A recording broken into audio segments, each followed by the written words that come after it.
Благодарю за радушный и теплый прием. Рад встрече и знакомству с вами.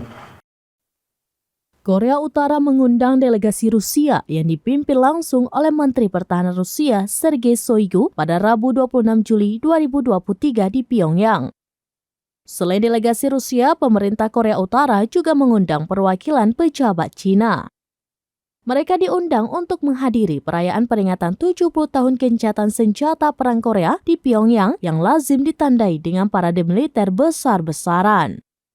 Pada pertemuan tersebut, pemimpin tertinggi Korea Utara Kim Jong-un memamerkan senjata terbaru Korea Utara kepada Sergei Shoigu.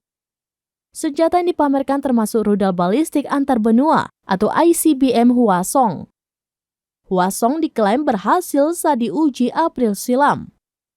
Rudal itu diyakini sebagai ICBM pertama di Korea Utara yang menggunakan propelan padat membuatnya lebih cepat diluncurkan daripada bahan bakar cair. Selain Hwasong juga dipamerkan 2 desain drone baru.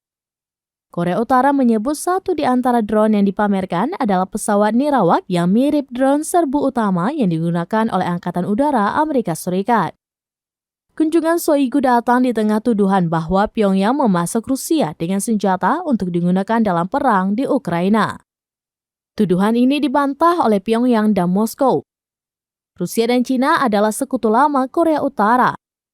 Kunjungan mereka menandai pertama kalinya Kim membuka pintu bagi tamu asing sejak pandemi COVID-19.